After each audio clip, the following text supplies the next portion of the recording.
Over a period spanning more than 8 decades and amassing a net worth exceeding $90 billion, few people have experienced more in the investing world than the iconic Warren Buffett. During his time, the Oracle of Omaha has diligently selected stocks throughout wars, countless corrections and crashes, and numerous crises.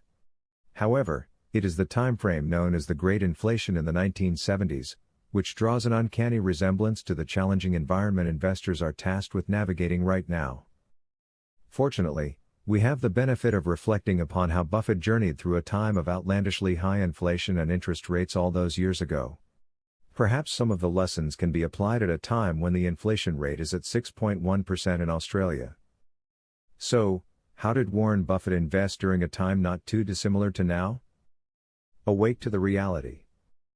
To pick the brain of one of the greatest capital allocators of our time, I reviewed the letter to shareholders on behalf of Berkshire Hathaway Incorporated, NYSE, BRK, between 1978 and 1980. This snippet lines up with a moment in time when U.S. inflation rose from 7.6% to 13.6%. The first Buffettism to arise in my reading was the frank acknowledgement of the situation.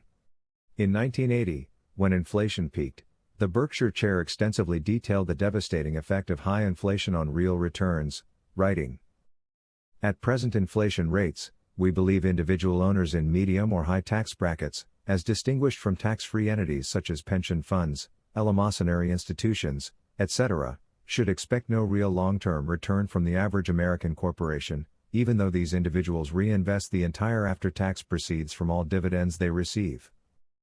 To insulate against such a fate, Buffett noted that companies needed their capital to be truly indexed. This is to say, the company's earnings need to rise at a greater pace than inflation without any additional capital employed to produce said rise. Surprisingly, Buffett admitted there were very few companies that could achieve such a feat, and Berkshire Hathaway was not one of them. This meant the Oracle believed real returns were likely going to be negative throughout this inflationary timeline, yet still chose to invest. Why? Staying the course. Faced with a high rate of inflation, Warren Buffett, through Berkshire Hathaway, continued to accumulate portions of ownership in businesses he believed fit four all-important criteria. Businesses we can understand. With favorable long-term prospects. Operated by honest and competent people, and priced very attractively. Turning to Berkshire's 1979 letter, Buffett highlighted his preference for equities over bonds as a way of realizing greater returns. This has always been important for Berkshire Hathaway due to its involvement in the insurance industry, whereby premiums are invested to cover future potential claims, and still return a profit. To try and deliver on this goal, Berkshire invested heavily in the face of inflation. From 1978 to 1980, the company increased its equity outlay from $134 million to $325 million.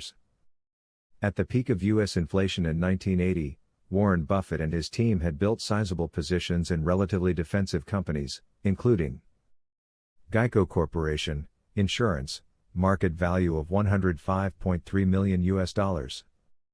General Foods Incorporated, acquired by Kraft Heinz Company, Nasdaq, KHC, consumer staples, market value of $59.9 million. Handy and Harman, silver and gold refiner, market value of $58.4 million. Safeco Corporation, insurance, market value of $45.2 million. Building wealth, Warren Buffett style. Finally, there are two essential tenets to how the famed investor operated during the last major bout of inflation: opportunism and measure. In 1980, the Berkshire conglomerate raised $60 million via the issuance of debt. Unlike other companies at the time, this was not out of necessity to improve its own operational liquidity. Instead, Warren Buffett explained, "We borrowed because we think that, over a period far shorter than the life of the loan, we will have many opportunities to put the money to good use. The most attractive opportunities may present themselves at a time when credit is extremely expensive, or even unavailable. At such a time we want to have plenty of financial firepower." This isn't to say the average investor should use debt to fund buying in the downturn. The point is, Buffett ensured there was capital available to go shopping while share prices were depressed. However, Berkshire remained tactful during the widespread opportunity. As noted in the 1980 letter, Warren Buffett and the team set their sights on businesses that generated cash. Despite the appeal of taking on more debt, Berkshire Hathaway maintained a high level of liquidity. Since 1982, the stock price of Berkshire Hathaway has grown by more than 65,000%. Evidently, the decision to invest through inflation has paid off in spades. Data shows that 80% of people watching my videos are not subscribed. Remember, subscribing is free. It only takes a couple of seconds and you can unsubscribe at any time. Please help me and my channel by subscribing. Now back to the video.